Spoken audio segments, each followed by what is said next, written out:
So the Torah tells us that there were the four different camps that wanted to go ahead and when they see in front of them in this week's Parsha, one of them said, let's commit suicide.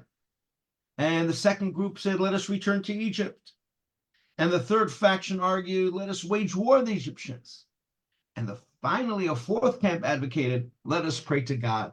God is all powerful. If he wishes, he'll deliver us from this crisis too. Let's go and daven. Now, Moses, however, rejected all four options as inappropriate.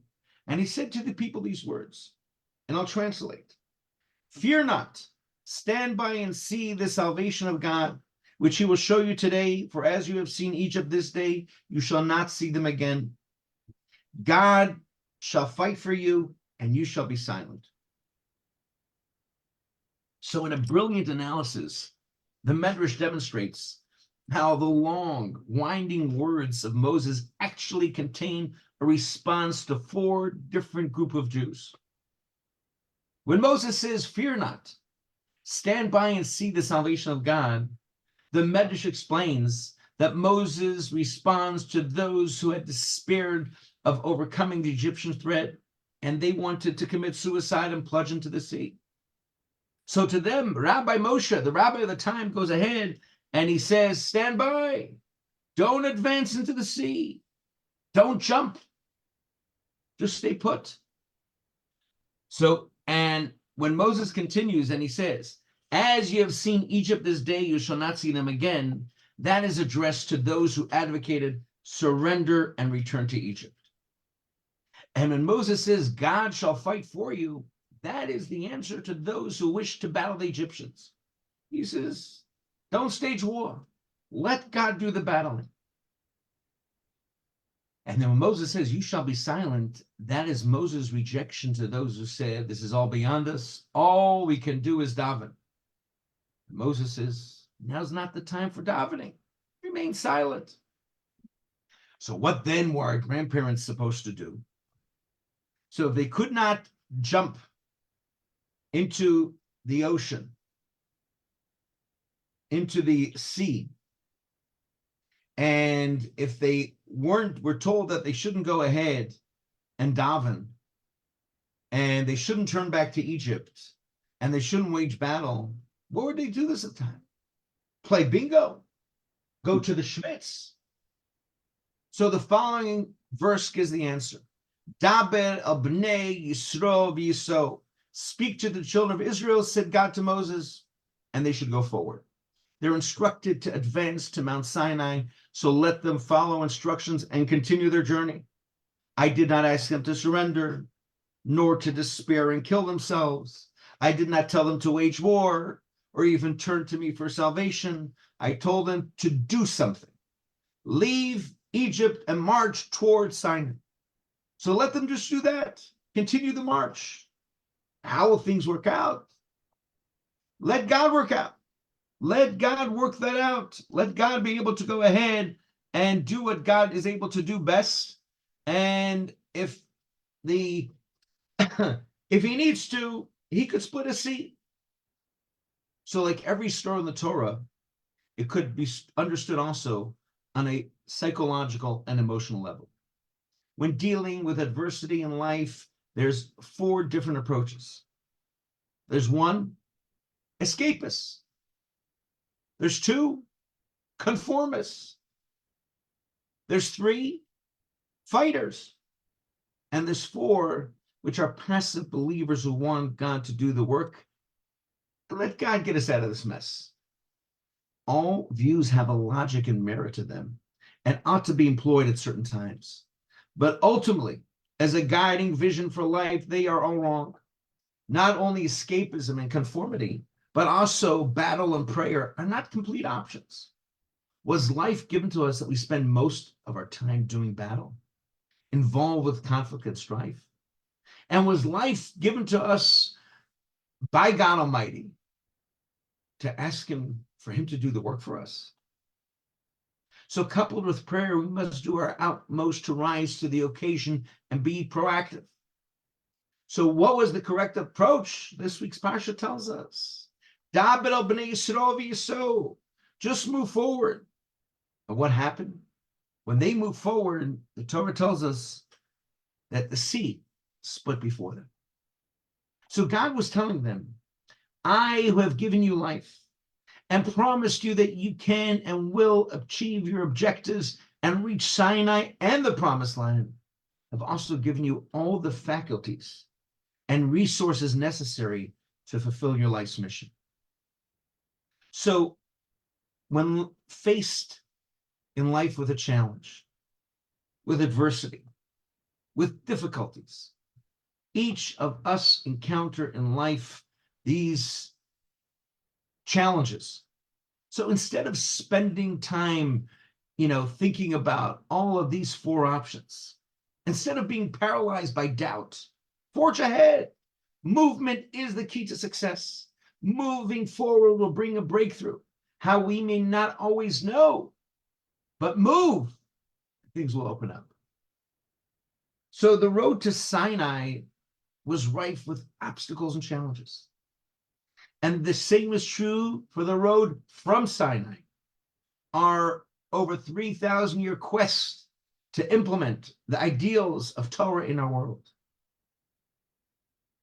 74 years ago, in 1951, when the Lubavitcher Rebbe and our dear Rebbe assumed leadership of Chabad, the Jewish world, which was still rattled from a Holocaust unparalleled in its brutality and scope, was also divided in four camps. You see, today, we still encounter all the four camps when facing our contemporary challenges individually and communally. You see, confronted with Egypt,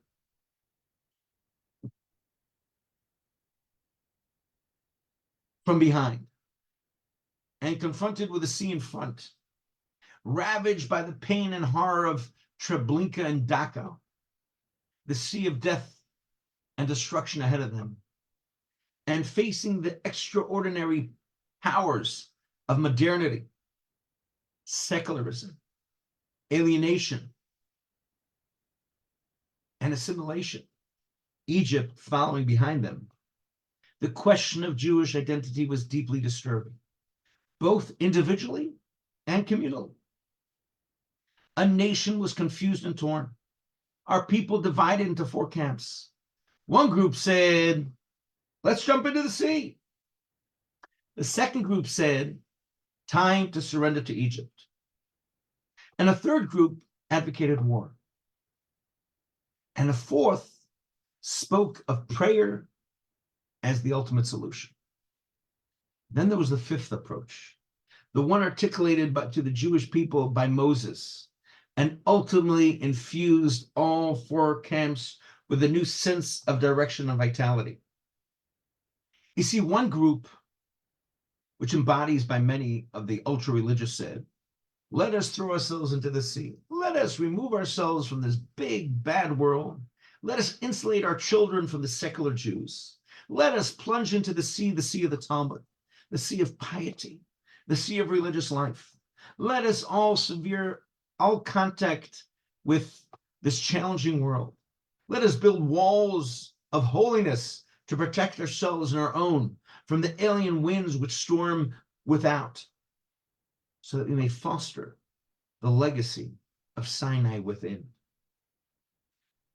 Old Hasidic saying refers to such minded individuals as a tzaddik in pelts, which means a tzaddik, a saint, a holy man, in a fur coat. You see, there's two ways to warm yourself on a cold winter day. You could build a fire or wrap yourself in furs. When the isolationist tzaddik is asked, why do you think only of conserving your own warmth? Why don't you build a fire that may warm others as well? He replies, what's the use? Can I warm up lost amaratzim? There's a Yiddish word, these pathetic souls. If you persist pointing out that one small fire can thaw several frozen individuals who may in turn create enough fires to warm a small corner of the universe, he doesn't understand what you want from him. It's hopeless. He krechts. He sighs with genuine sadness. and retreats into his spiritual Atlantis. Now, a second camp, the majority of well-minded Jews of a modern slant, said, let us return to Egypt. Plunging into the sea is not an option, argues the Semitic Jew. This is the world that God has placed us in. And our, and our mission is to deal with it, not escape it. We'll just have to lower our expectations. We'll have to lower our standards. This Exodus business was obviously a pipe dream. How could we presume to liberate ourselves from the rules and constraints which apply to everyone else? To be God's chosen people is nice, but let us not forget that we are a minority, dependent on the goodwill of the pharaohs who hold sway in the real world out there. You know, when it comes to Israel too, we must also surrender a little bit to Egypt. Israel is our homeland given to us by God, sure.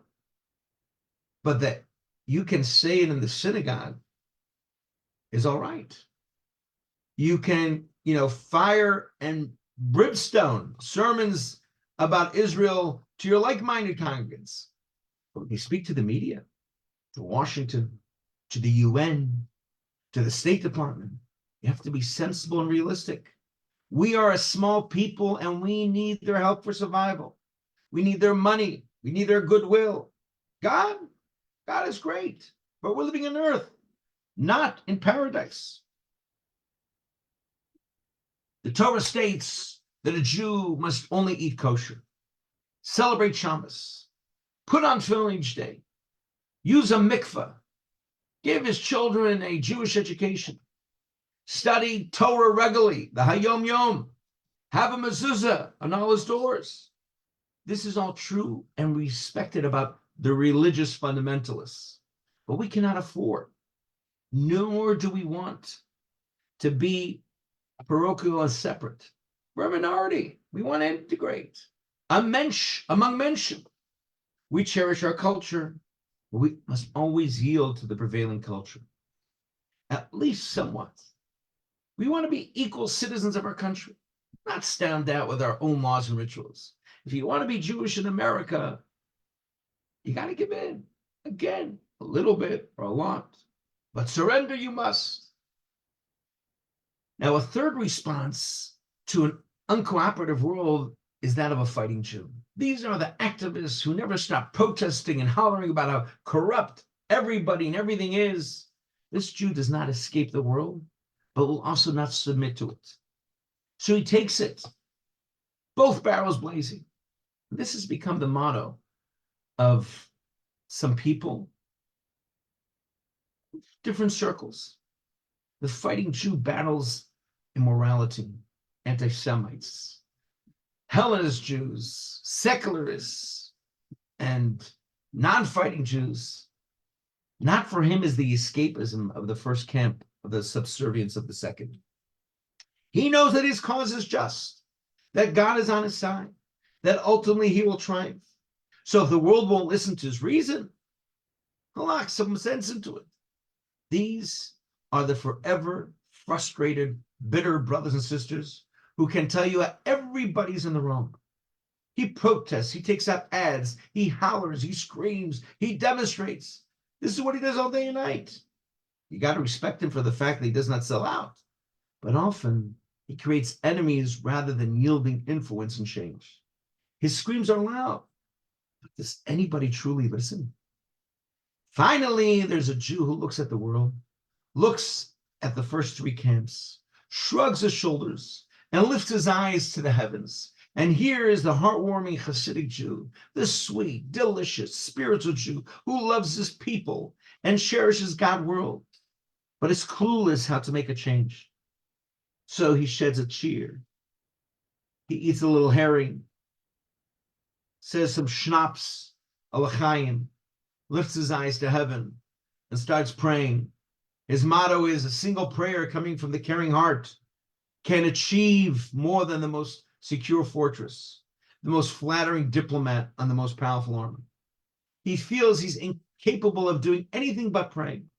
Let God clean up the mess. He's ultimately responsible for it.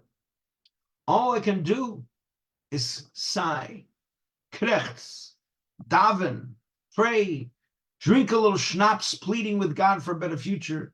I can analyze a newspaper and conclude it's a bitter Welt, a sour world. May God have compassion. And then there was a fifth message, and that was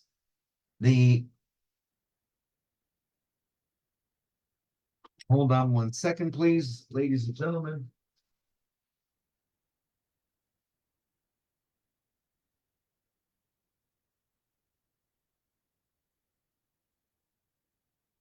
That was voiced by the Moses in our generation. It paraphrased the words God said through Moses 3,300 years ago. Speak to the children of Israel that they shall go forward. And this approach ultimately blew a new spirit and gave direction to all segments of Jewry. You see, to be sure, all four camps made a good point. Furthermore, each one of them contains a truth and must be applied in a certain context at certain times. It's important to safeguard and cultivate all that is pure and holy to the Yiddish neshama, to the Jewish soul. There are times when we must deal with the world on its own terms. We must battle evil and corruption. And certainly we must acknowledge that we cannot do it all on our own. And immerse ourselves in some prayer. Each of these four Parshas has its time and place, but neither of them captures the vision by which to guide our lives and define our relationship with the world about us. What was Moses' response?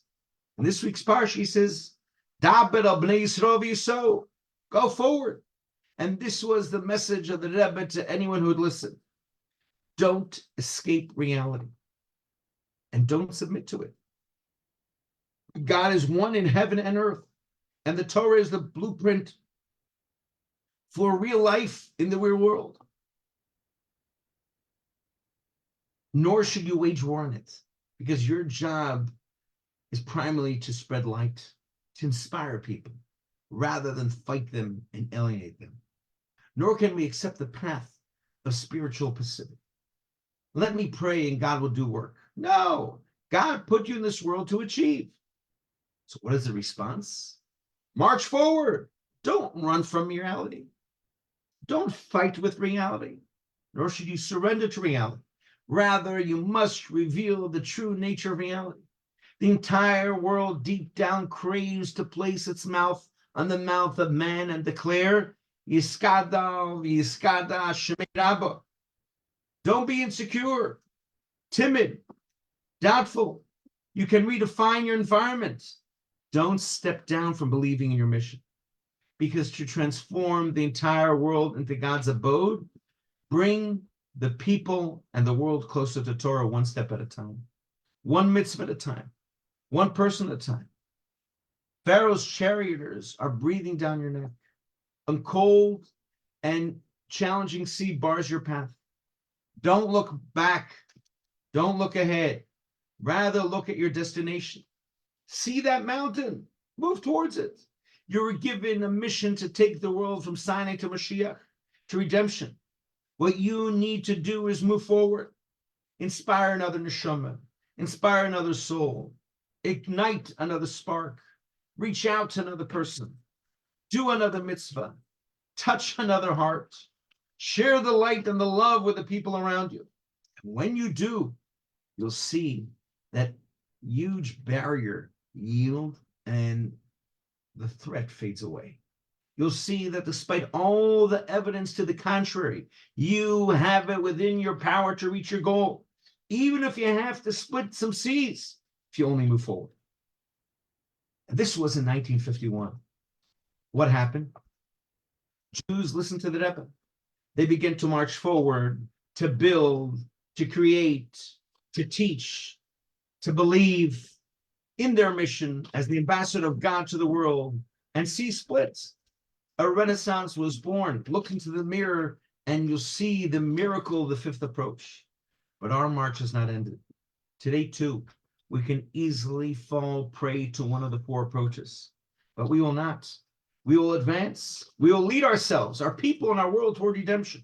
We'll not give up on our world and our people. We will not compromise our neshama and our mission. We will not become bitter and negative. nor will we become passive. We will, with the Rebbe's optimism and joy, continue to ignite souls, kindle sparks, spread goodness and kindness, increase in Torah mitzvahs, and bring Mashiach to the world, yearning with every fiber of its being for healing and redemption. So merit of us taking our precious time to come out tonight and learn Torah. Let's hope that God will do his big miracle and soon send us the ultimate time, which will be the coming of Mashiach now. Any questions? We want to wish everyone a very good Shabbos and good health to the whole mishpacha and Am Yisrael.